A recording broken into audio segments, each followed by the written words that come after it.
Dear students, आज हम सीखेंगे कि अगर हमें रियल लाइफ के प्रॉब्लम्स में कोई दो ऑब्जेक्ट्स हैं, उनकी प्राइसेस फाइंड आउट करनी है, डिस्टेंसेस फाइंड आउट करने हैं, क्वांटिटीज फाइंड आउट करनी है, तो वो हम मैट्रिसेस की मदद से सिस्टम ऑफ लीनियर इक्वेशन बनाने के बाद कैसे सॉल्व करेंगे। अस्सलाम वालेकुम, बिस्मिल्लाहिर रहमानिर रहीम। हम ग्रेड 10 की प्रिपरेशन में एग्जाम प्रिपरेशन जो हम कर रहे हैं मैथमेटिक्स के लिए, उसमें आज हमारा टॉपिक है inverse of a matrix and system of linear equation solved by matrices. सबसे पहले हम थोड़ा सा जरा अगर रिवीजन कर लें 2-3 मिनट की कि मैट्रिक्स क्या होता है। अगर आप कुछ क्वांटिटीज को, नंबर्स भी हो सकते हैं, वो अल्फाबेट्स भी हो सकते हैं, किसी रेक्टेंगुलर एरे के अंदर क्लोज कर देते हैं तो ये मैट्रिक्स हो गया। अच्छा, मैट्रिक्स के बाद फिर इस मैट्रिक्स को कॉल कैसे करना चाहिए, इसकी नेमिंग कैसे करना चाहिए। ये सपोज इसको मैंने कैपिटल अल्फाबेट ए से रिप्रेजेंट कर दिया, मैट्रिक्स ए हो गया। देन इस मैट्रिक्स का ऑर्डर क्या होता है, आप इसमें देखते हैं रोज कितनी है और कॉलम्स कितने हैं। रोज क्या है, ये जो आपके एलिमेंट्स हैं, इनको अगर आप हॉरिजॉन्टल लाइंस ड्रॉ करें और हॉरिजॉन्टल लाइंस जो आपके इन एलिमेंट्स को कवर करती हैं, एक ये लाइन हमने ड्रॉ की, एक और लाइन हमें ड्रॉ करनी पड़ी, ये रोज हो गई। और ये जो वर्टिकल लाइंस की वजह से आप इन एलिमेंट्स को, जो कि मैट्रिक्स के एलिमेंट्स से कवर करें, तो ये कॉलम्स हो गए। तो रोज इंटू कॉलम्स जो है वो ऑर्डर ऑफ अ मैट्रिक्स होता है। रोज 2 हैं, कॉलम्स भी 2 हैं, तो 2/2 इस मैट्रिक्स का ऑर्डर हो गया। देन हमने सीखा कि किसी भी मैट्रिक्स का डिटर्मिनेंट कैसे फाइंड आउट करते हैं। डिटर्मिनेंट के लिए आपको डिटर्मिनेंट का सिंबल लगाना चाहिए, या आपने बोथ साइड्स पे डिटर्मिनेंट का सिंबल लगा दिया। डिटर्मिनेंट फाइंड आउट कैसे करते हैं, इन एलिमेंट्स को कहते हैं प्रिंसिपल डायगोनल। आप प्रिंसिपल डायगोनल के एलिमेंट्स को मल्टीप्लाई करते हैं 3 × 2 माइनस, इन एलिमेंट्स को कहते हैं सेकेंडरी डायगोनल 1 × 4। ध्यान में रखिए, बिटवीन प्रिंसिपल डायगोनल की प्रोडक्ट के बाद बीच में हमेशा माइनस का साइन लगाना है, देन सेकेंडरी डायगोनल आएगा। This is 6 - 4, this is 2। इस तरीके से हम डिटर्मिनेंट फाइंड आउट करते हैं। अगर डिटर्मिनेंट 0 आ जाए, किसी भी मैट्रिक्स का अगर डिटर्मिनेंट 0 आ जाए, सपोज बी एक मैट्रिक्स से उसका डिटर्मिनेंट 0 आ गया, तो वो मैट्रिक्स सिंगुलर कहलाता है।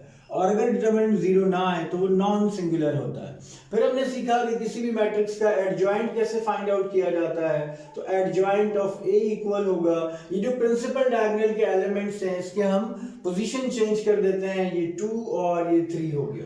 और जो सेकेंडरी डायगोनल के एलिमेंट्स हैं, इनके हम साइन चेंज कर देते हैं, दिस इज -4 एंड -1। तो इस तरीके से हमने एडजॉइंट फाइंड आउट कर लिया। आज इन सब बातों को ध्यान में रखते हुए हम सबसे पहले हम ये सीखेंगे कि इनवर्स ऑफ अ मैट्रिक्स कैसे फाइंड आउट करते हैं। अमूमन मैट्रिक्स का स्टूडेंट इनवर्स फाइंड आउट करने में बहुत ज्यादा टाइम लगाता है। मैं आपको आज जो है एक सिंपल प्रोसीजर बता रहा हूँ, जिसमें आपको ज्यादा टाइम नहीं लगेगा, क्योंकि एग्जाम में टाइम भी बहुत मैटर करता है कि आप कितने टाइम में कौन सा सवाल सॉल्व करते हैं। तो देखिए, इनवर्स ऑफ अ मैट्रिक्स के लिए सपोज मेरे पास एक मैट्रिक्स है ए और उसके एलिमेंट्स हैं।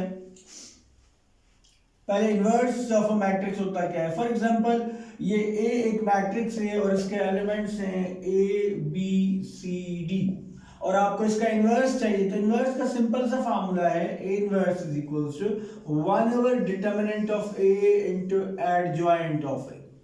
आप उस मैट्रिक्स के डिटर्मिनेंट और एडजॉइंट को फाइंड आउट करेंगे, और डिटर्मिनेंट को 1 से डिवाइड करेंगे, एडजॉइंट के साथ मल्टीप्लाई करेंगे, तो आपको इनवर्स मिल जाएगा। डिटर्मिनेंट कैसे फाइंड आउट करते हैं अभी आपको बताया, एडजॉइंट भी बताया, दोबारा हम आपसे शेयर कर देते हैं। ये एक मैट्रिक्स है, ए बी सी डी इसके एलिमेंट्स हैं, इसका डिटर्मिनेंट ये होता है A B C D. Principal determinant के लिए जरूरी है कि आप डिटर्मिनेंट की सिंबल में पहले मैट्रिक्स को लेकर आए। एडी प्रिंसिपल डायगोनल्स की प्रोडक्ट, इन दोनों को मल्टीप्लाई करना है, माइनस बीसी सेकेंडरी डायगोनल्स की प्रोडक्ट, तो ये आपको डिटर्मिनेंट मिल जाएगा।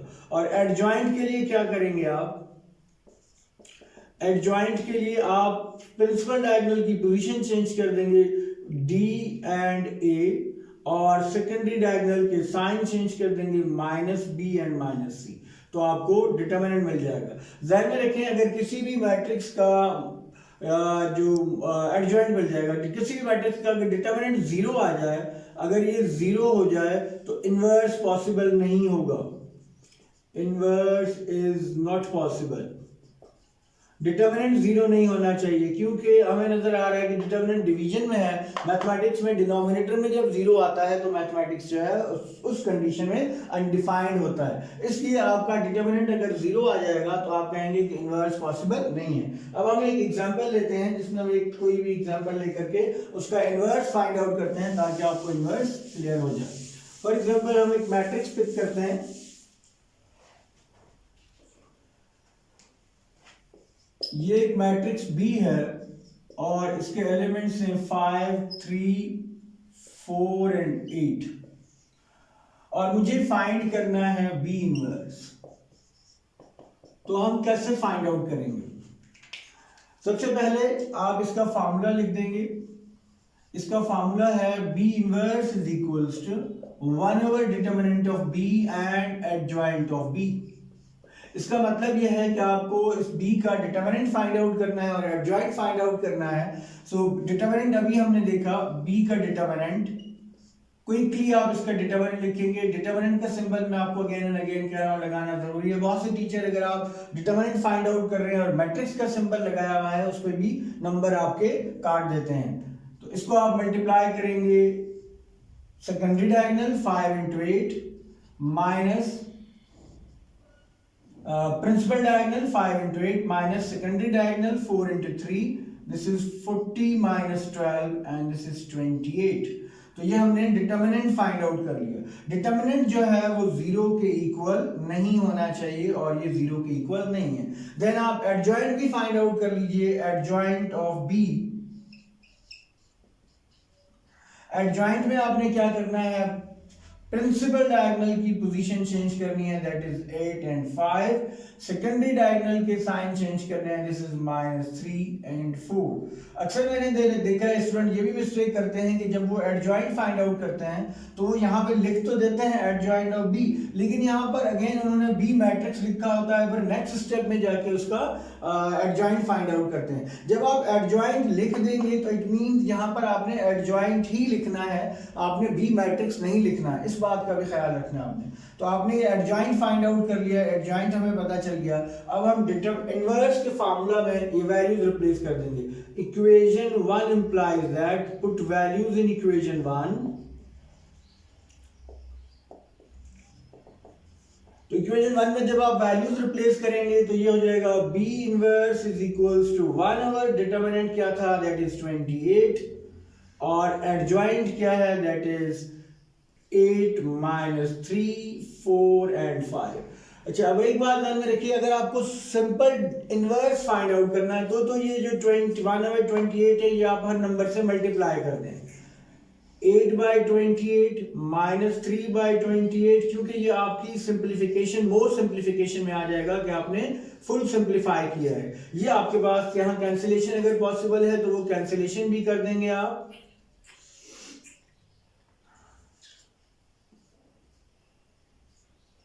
2/7 - 3/28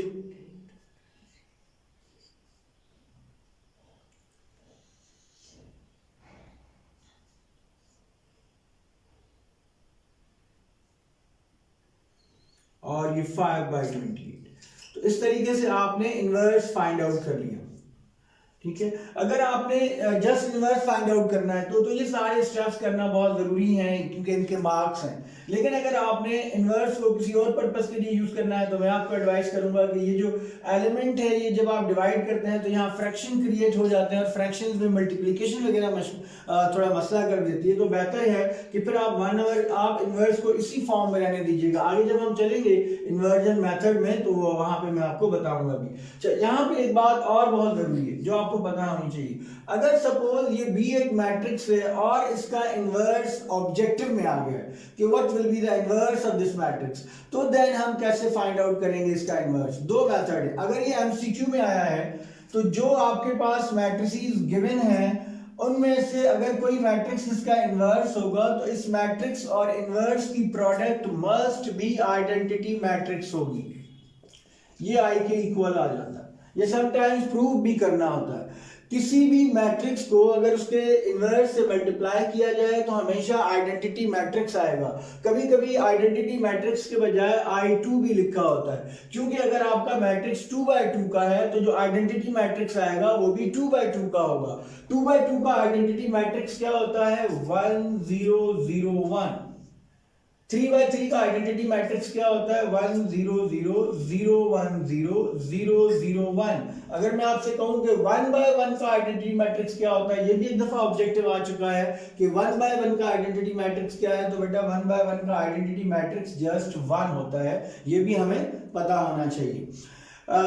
तो जब आप इन्वर्स फाइंड आउट करें तो अगर आपने मेक श्योर करना है कि आपका इन्वर्स ठीक है या नहीं है, तो आप अपने मैट्रिक्स को इन्वर्स से मल्टीप्लाई करें या फिर इन्वर्स को मैट्रिक्स से मल्टीप्लाई करें। दोनों सिचुएशंस में हमारे पास आइडेंटिटी एलिमेंट, आइडेंटिटी मैट्रिक्स जो है वो जनरेट होना चाहिए। मैं आपको कह रहा था कि अगर ये ऑब्जेक्टिव में आ जाए तो देन क्विकली आप कैसे सॉल्व करेंगे।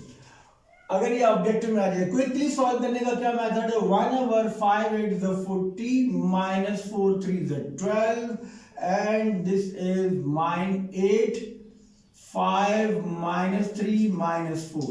ये आपको इन्वर्स मिल गया 1/28 1/28 एंड दिस। तो ये आपने विद इन अ मिनट जो है वो किसी भी मैट्रिक्स का इन्वर्स फाइंड आउट कर दिया। लेकिन अगर शॉर्ट क्वेश्चन में आए तो ये प्रोसीजर बहुत जरूरी होता है, आपने सारा प्रोसेस करना है, क्योंकि जब डिटर्मिनेंट 0 नहीं है ये भी आपने बताना है। अगर यहाँ लिख दें जब जो वैल्यू आती है डिटर्मिनेंट की not equal to 0 inverse exist, तो ये भी पेपर प्रेजेंटेशन के लिए बहुत जरूरी होता है। अब हमने सिस्टम ऑफ लीनियर इक्वेशंस को सॉल्व करना है बाय मैट्रिसेस। जब हम सिस्टम ऑफ लीनियर इक्वेशंस की बात करते हैं तो सिस्टम ऑफ लीनियर इक्वेशंस क्या है? ये दो लीनियर इक्वेशंस हैं, a1x + b1y = c1। ये लीनियर इक्वेशन है दो वेरिएबल x और y में। अगर आपके पास एक लीनियर इक्वेशन हो दो वेरिएबल में तो उसको आप सॉल्व नहीं कर सकते, उसके लिए दो इक्वेशन होनी चाहिए। तो एक और इक्वेशन हमारे पास है, इसको हम कहते हैं system of simultaneous linear equation. इसको आप सॉल्व कर सकते हैं तीन मेथड्स की मदद से, एक बाय अलजेब्रा, दूसरा बाय मैट्रिसेस, तीसरा बाय ग्राफ्स। बाय अलजेब्रा आप इनको सॉल्व करना ऑलरेडी सीख चुके हैं, अलजेब्रा के फिर फर्दर मेथड्स भी होते हैं। बाय ग्राफ्स भी आप इनको सॉल्व करना सीख चुके हैं, ग्राफ्स बनाते हैं जहां पर ये इक्वेशंस इंटरसेक्ट करती हैं, वो इनका सॉल्यूशन होता है। आज हम इनको बाय मैट्रिसेस सॉल्व करेंगे। जब आप इनको बाय मैट्रिसेस सॉल्व करते हैं तो फर्दर मैट्रिसेस में दो मेथड्स हैं, एक है क्रेमर्स रूल। अभी हम पहले क्रेमर्स रूल की बात कर लेते हैं। क्रेमर जो है वो उन मैथमेटिशियन का नाम है जिन्होंने इस रूल को अडॉप्ट किया था या इंट्रोड्यूस करवाया था, तो इस वजह से हम इसको क्रेमर्स रूल कहते हैं। क्रेमर्स रूल के लिए जरूरी है कि आप अपने सिस्टम ऑफ इक्वेशंस को पहले स्टैंडर्ड फॉर्म में लेकर आए। जब आप स्टैंडर्ड फॉर्म में लेकर आएंगे देन आप अपने सिस्टम ऑफ इक्वेशंस को कोएफिशिएंट्स ऑफ मैट्रिक्स अलग कर देंगे। बेटा इस फॉर्म में लाने का मतलब यह है कि आपकी इक्वेशन मस्ट बी, पहली टर्म x की होनी चाहिए, फिर y की इक्वल्स टू कांस्टेंट नंबर। अगर 0 है तो बेशक यहाँ 0 लिख दें। इसी तरह सेकंड इक्वेशन एग्जैक्टली इसी पैटर्न पे होनी चाहिए, x की टर्म y की term equals to constant number. Then आप कोएफिशिएंट ऑफ मैट्रिसेस लिखेंगे। अगर कोई कोएफिशिएंट नहीं लिखा तो आपको पता है फिर 1 कोएफिशिएंट होता है, आप 1 लिखेंगे और जो उनके साइंस हैं वो भी यूज करेंगे। अगर यहाँ प्लस या माइनस है तो वो वाला प्लस लिखने की जरूरत नहीं होती, लेकिन अगर माइनस हो तो आपको लिखना होता है। सबसे पहला स्टेप आप क्या करेंगे, इस मैट्रिक्स की इक्वेशन को, सिस्टम ऑफ इक्वेशंस को मैट्रिक्स फॉर्म में कन्वर्ट कर देंगे। ये इनकी मैट्रिक्स फॉर्म है। पहले हम इसका कॉन्सेप्ट जो है आपको बताने लगे। फिर आपने तीन मैट्रिसेस बनाने हैं। कौन से तीन मैट्रिक्स? एक ये कोएफिशिएंट का मैट्रिक्स। अब इस कोएफिशिएंट के मैट्रिक्स को आप क्या नाम देते हैं आपकी मर्जी है, कोई भी कैपिटल अल्फाबेट यूज कर सकते हैं। अक्सर बच्चे इसको ए का नाम देते हैं, A1 B1 A2 B2, लेकिन इसको तो ए का नाम देते हैं, लेकिन आगे जब वो वैल्यूज फाइंड आउट करते हैं वो फिर डी यूज करते हैं। ऐसा नहीं करना आपने। अगर इसको आप डी कहना चाहते हैं तो ठीक है, डी कह दीजिए। तो देन आप आगे मैं बताता हूं आपको, देन आप वहां पे डी, जो आपने कोएफिशिएंट मैट्रिक्स को नाम दिया है उसी को आपने वहां पे यूज करना है जब एक्स और वाई की वैल्यूज फाइंड आउट करेंगे। दूसरे दो मैट्रिक्स बनाएंगे। एक आप बनाएंगे ए, इसके सब स्क्रिप्ट में, सब स्क्रिप्ट का मतलब है कि यहां पर बिल्कुल यहां इसके साथ लिखेंगे एक्स तो वो ए के साथ मल्टीप्लाई हो जाएगा। सबस्क्रिप्ट में आपने x लिखना है। जब आपने ax का मैट्रिक्स बनाना है तो अब आपने a के कोएफिशिएंट को थोड़ी देर के लिए इग्नोर कर देना है। यहां पर आपने जो इक्वल वाले नंबर्स हैं इनको लिखना है। ये इसका एक मेथड है, प्रोसीजर है, आपने इसको फॉलो करना है। y के कोएफिशिएंट्स आपने एज इट इज लिखने b1 b2।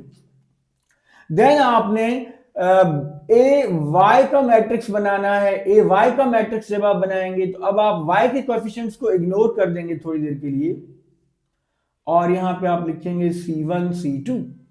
देन आपने x और y की वैल्यूज फाइंड आउट करनी है। x इक्वल होता है डिटर्मिनेंट ऑफ ax। ये जो आपने मैट्रिक्स ax बनाया है इसका डिटर्मिनेंट फाइंड आउट करेंगे। ये जो मैट्रिक्स a बनाया है इसका डिटर्मिनेंट फाइंड आउट करेंगे। इनकी वैल्यू को डिवाइड करेंगे तो आपको x मिल जाएगा।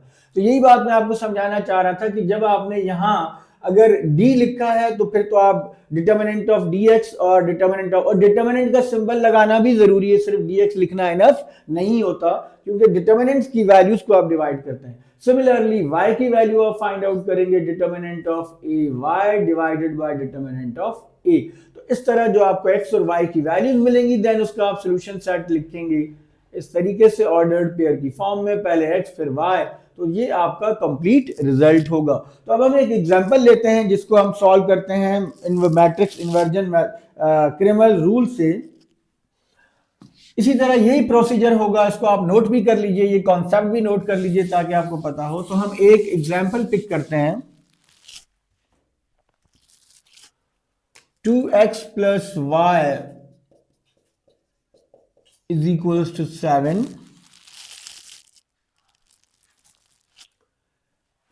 x plus 3y is equals to 8।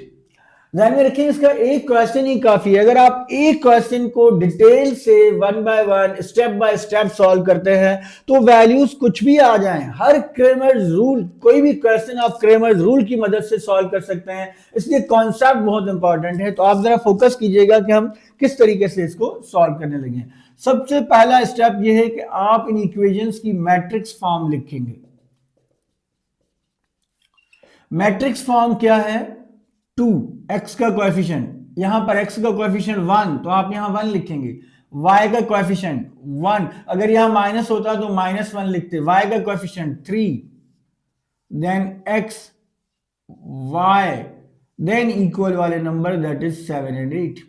तो सबसे पहले आपने मैट्रिक्स फॉर्म लिख ली जो कि बहुत जरूरी है। इस स्टेप के नंबर भी जो है अक्सर जब इस टीचर की बनाते हैं तो इसके स्टेप का नंबर रखते हैं कि आपको सिस्टम ऑफ इक्वेशन की मैट्रिक्स फॉर्म सबसे पहले लिखनी चाहिए। देन उसके बाद आपने क्या करना है, आपने इस कोएफिशिएंट ऑफ मैट्रिक्स की कोई नेमिंग करनी है। तो हम लेट कर लेते हैं कि कोएफिशिएंट ऑफ मैट्रिक्स ए है। इसी के साथ हम दूसरे दो मैट्रिक्स भी इंट्रोड्यूस करवा लेते हैं और फिर उनके डिटर्मिनेंट फाइंड आउट कर लेते हैं। AX मैट्रिक्स हम बना लेते हैं। AX मैट्रिक्स, इस मीन आपने x के कोएफिशिएंट्स को इग्नोर कर देना है थोड़ी देर के लिए। 7 8 1 3। फिर आप AY मैट्रिक्स भी जो है वो जनरेट करेंगे। अच्छा, यहां सबस्क्रिप्ट में आप x और y इसलिए लिख रहे हैं कि आपके वेरिएबल्स x और y हैं। अगर आपके वेरिएबल्स r और t हैं, आपके वेरिएबल्स x1 और x2 हैं, आपके वेरिएबल्स a और b हैं, जो भी वेरिएबल्स हों सबस्क्रिप्ट में आप उन्हीं नंबर्स को लिखें तो ज्यादा बेहतर होगा।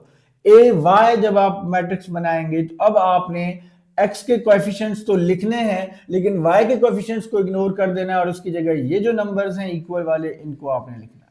तो ये पहला स्टेप हो गया हमारा। हमने सारे जो सिस्टम है उसको मैट्रिक्स फॉर्म में लिख लिया। फिर हमने जो है ना 3 मैट्रिक्स जनरेट कर दिए। नेक्स्ट जो है अब हम क्या करेंगे, हम इन मैट्रिसेस के डिटर्मिनेंट्स फाइंड आउट करेंगे।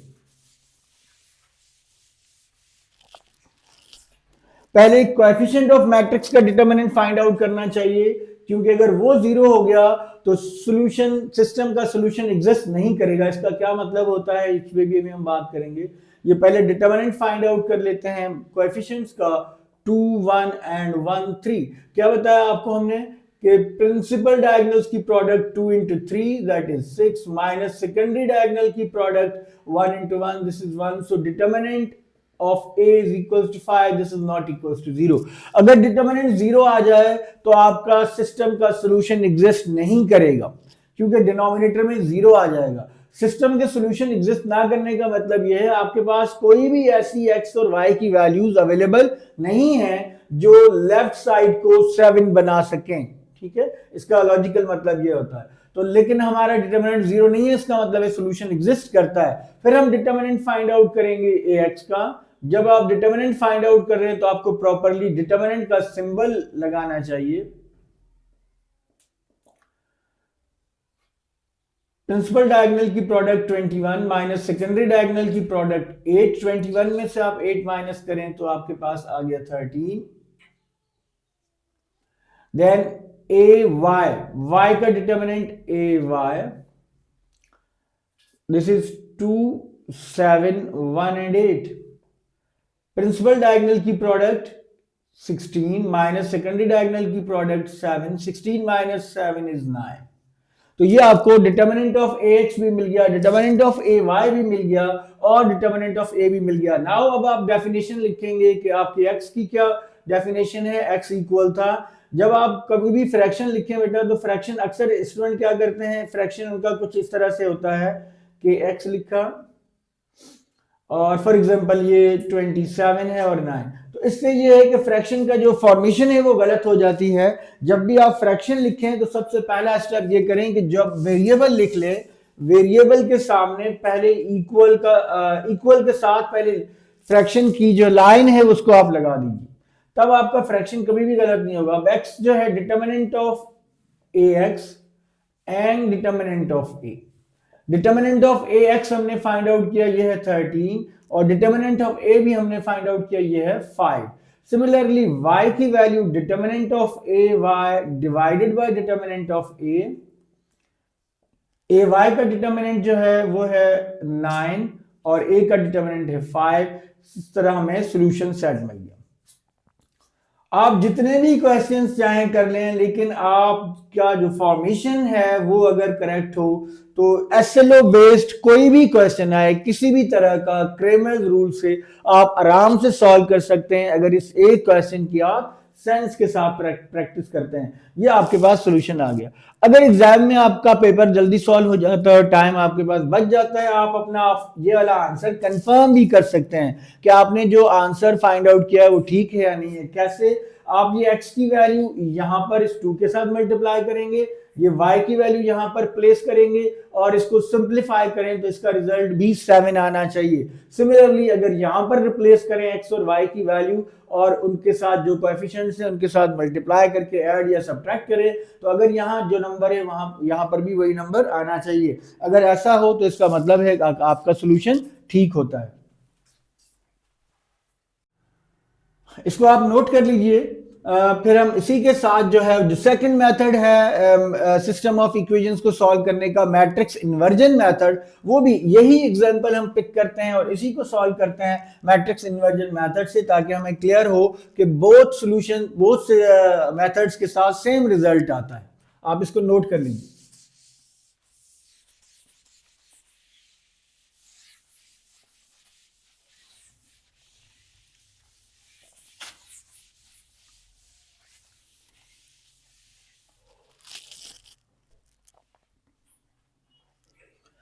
अब है matrix inversion method. Matrix inversion method में ये एग्जांपल हमने पिक की है। सबसे पहला स्टेप ये है कि आप जो क्वेश्चन है उसको मैट्रिक्स फॉर्म में कन्वर्ट करेंगे। मैट्रिक्स फॉर्म इसकी क्या होगी, जो और इक्वेशन को पहले स्टैंडर्ड फॉर्म में लिखेंगे। इक्वेशंस को इस फॉर्म में लिखना जरूरी है, अगर स्टैंडर्ड फॉर्म में नहीं है तो आप पहले इक्वेशंस को रीअरेंज करके इस फॉर्म में लेकर आएंगे, फिर आप उनके कोएफिशिएंट्स को नोट करेंगे।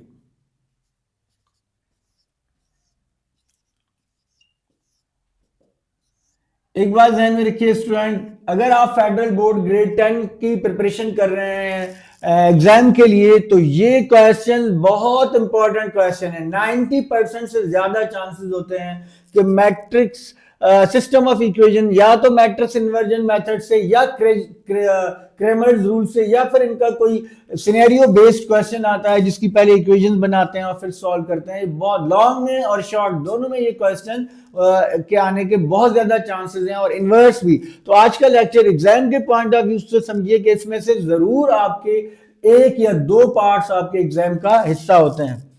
तो मैट्रिक्स फॉर्म आपने लिख ली, देन आपने क्या करना है, आपने इनको कोई ना कोई नेमिंग कर देनी है इन मैट्रिसेस को। इस मैट्रिक्स को सपोज मैंने ए कह दिया, ये अननोन मैट्रिक्स है तो इसको हम एक्स कह देते हैं, ये नॉन मैट्रिक्स है तो इसको हम बी कह देते हैं। तो हमारे पास एक इक्वेशन आ गई, A X is equals to B. यहां पर अगर आप बोथ साइड्स के साथ ए इनवर्स के साथ प्री मल्टीप्लाई कर दें, देखिए अक्सर स्टूडेंट समझते हैं कि यहां से ये जो इक्वेशन जनरेट होती है ये शायद इस तरीके से होती है, x इज इक्वल्स टू ए ऊपर चला गया उसकी पावर -1 b। ये बेटा बिल्कुल गलत है, ऐसा नहीं है। हम क्या करते हैं, हम इस ए मैट्रिक्स को यहां से एलिमिनेट करते हैं। आपसे थोड़ा हायर लेवल की बात है इसलिए मैं जस्ट आपको बता रहा हूं। यहां से हम ए को एलिमिनेट करते हैं। ए को एलिमिनेट करने का ये मेथड है कि आप इस पूरी इक्वेशन को ए से ए इनवर्स से प्री मल्टीप्लाई कर दें। जब आप ए इनवर्स से प्री मल्टीप्लाई करेंगे इस तरीके से, A inverse into A X, A inverse into B, तो जब कोई भी मैट्रिक्स अपने इनवर्स से मल्टीप्लाई होता है, ये भी थोड़ी देर पहले हमने देखा, वो हमेशा आइडेंटिटी मैट्रिक्स बन जाता है। और आइडेंटिटी मैट्रिक्स जब किसी भी मैट्रिक्स से मल्टीप्लाई होगा तो वही मैट्रिक्स आपको रिप्लेस हो जाता है, क्योंकि जैसे नंबर्स में वन मल्टीप्लिकेटिव आइडेंटिटी है, वन को आप किसी भी नंबर से मल्टीप्लाई करें वही नंबर आपको रिटर्न हो जाता है। तो ये आइडेंटिटी मैट्रिक्स को हम किसी भी मैट्रिक्स से मल्टीप्लाई करें तो वही मैट्रिक्स रिटर्न हो जाता है। तो x is equals to A inverse b। ये मैकेनिज्म आपको जरूर पता होना चाहिए, जरूरी नहीं है कि हर क्वेश्चन में आप ये लिखें, लेकिन इसका पता होना बहुत जरूरी है। आप डायरेक्टली यही लिखेंगे कि अगर ax इक्वल्स टू b है तो यहां से एक इक्वेशन जनरेट हो जाएगी, that is x is equals to a inverse b। और इनवर्स का फार्मूला हमें पता है कि a इनवर्स इक्वल होता है 1/, determinant of a adjoint of a into b। इसका मतलब ये है कि ये जो अननोन मैट्रिक्स x है, ये फाइंड आउट करने के लिए हमें रिक्वायर्ड है a का डिटरमिनेंट। हमने इसको a का नाम दिया इस मैट्रिक्स को, a का एडजॉइंट, हमें इसका एडजॉइंट चाहिए। वो वैल्यू जब हम यहाँ रिप्लेस करेंगे तो हमें ऑटोमेटिकली x की वैल्यू मिल जाएगी। अब हम a का डिटरमिनेंट फाइंड आउट करने जा रहे हैं। तो a जो मैट्रिक्स है आपके पास वो है, इसका डिटरमिनेंट फाइंड आउट करना है। डिटरमिनेंट का सिंबल लगाना बहुत जरूरी है, 2 1 एंड 1 3। प्रिंसिपल डायगोनल की product 2 into 3 minus secondary diagonal की product 1 into 1, that is 6 minus 1, this is 5। ये आपको डिटरमिनेंट ऑफ ए पता चल गया, ठीक है। जब आपने डिटरमिनेंट फाइंड आउट कर लिया और डिटरमिनेंट जीरो नहीं है, ये भी अगर लिख दें तो ज्यादा अच्छा होता है, क्योंकि डिटरमिनेंट जीरो हो तो सोल्यूशन पॉसिबल नहीं होगा। यहीं पे आप कह देंगे solution is not possible. Determinant मिल गया, अब आप एडजॉइंट भी फाइंड आउट कर लीजिए। तो एडजॉइंट ऑफ ए क्या है, एडजॉइंट का फार्मूला है हमारे पास, प्रिंसिपल डायगोनल की प्रोडक्ट चेंज करें। ए का जो ए मैट्रिक्स है उसके कोएफिशिएंट्स जो हैं, प्रिंसिपल डायगोनल है 2 3, तो ये हो जाएगा 3 and 2। और सेकेंडरी डायगोनल के साइन चेंज करें, दिस इज -1 and -1। तो ये एडजॉइंट भी मिल गया। अब ये सारी वैल्यूज अगर मैं इक्वेशन 1 में रिप्लेस करूं, इसको मैंने इक्वेशन 1 कहा था, put determinant of A and adjoint of A in equation 1, तो देन जो है वो हमारे पास एक इक्वेशन जनरेट हो गई कि x is equals to 1/, determinant की वैल्यू है हमारे पास 5, 1/5, और एडजॉइंट की वैल्यू हमारे पास 3 -1 एंड -1 2, और बी मैट्रिक्स जो है वो है 7 and 8। अब यहां पे देखिए ये आपके पास एक मैट्रिक्स इक्वेशन आ गई। ये एक मैट्रिक्स है, ये दूसरा मैट्रिक्स है। इस मैट्रिक्स का ऑर्डर है 2/2, इस मैट्रिक्स का ऑर्डर है 2/1। तो ये दो एलिमेंट सेम है, इसका मतलब है मैट्रिक्स मल्टीप्लाई हो सकते हैं। अगर आपको मैट्रिक्स मल्टीप्लिकेशन समझनी है तो हमारा जो प्रीवियस लेक्चर है मैट्रिसेस से रिलेटेड, लेक्चर नंबर 6, उसको जरूर देखिए ताकि आपको मैट्रिक्स मल्टीप्लिकेशन आनी चाहिए। ये बच्चे 1/5, इनको जब आप मल्टीप्लाई करेंगे तो मल्टीप्लिकेशन का क्या रूल है, first row into first column. तो 3 पहला एलिमेंट पहले के साथ, 3 7 21, बीच में हमेशा प्लस का साइन आता है, then -1 into 8, this is -8। First row first column हो गया, कोई और कॉलम नहीं है तो यहां तक एंड हो गया। फिर second row into first column, -1 into 7 this is -7 plus 2 into 18 this is 16। So और एक्स मैट्रिक्स की वैल्यू भी रिप्लेस कर दें। एक्स मैट्रिक्स हमने इसको कहा था एक्स और वाई को, तो this is X Y is equals to 1/5 21 minus 8 and -7 plus 16 9 आ गया। तो दिस इज 1/5 21 माइनस 8 13 और ये 9 आ गया। अब ये 5 1/5 जब आप मल्टीप्लाई करेंगे तो दिस इज 13/5 और ये 9/5 आ गया। अब ये दो मैट्रिसेस इक्वल हैं, एक मैट्रिक्स है एक्स वाई, एक मैट्रिक्स है 13/5 और दूसरा है 9/5। ये दो इक्वल हैं तो इसका मतलब है x is equals to 13/5 and y is equals to 9/5। ये आपका सॉल्यूशन सेट आ गया 13/5 एंड 9/5। तो इस तरीके से हमने बड़ी आसानी से जो है वो सिस्टम ऑफ इक्वेशंस को मैट्रिक्स इन्वर्जन मेथड से सॉल्व किया। आप देखिए एग्जैक्टली वही सॉल्यूशन आया है जो आपको क्रेमर्स रूल से मिला था। तो बेटा आज के लेक्चर में इतना ही हम करेंगे।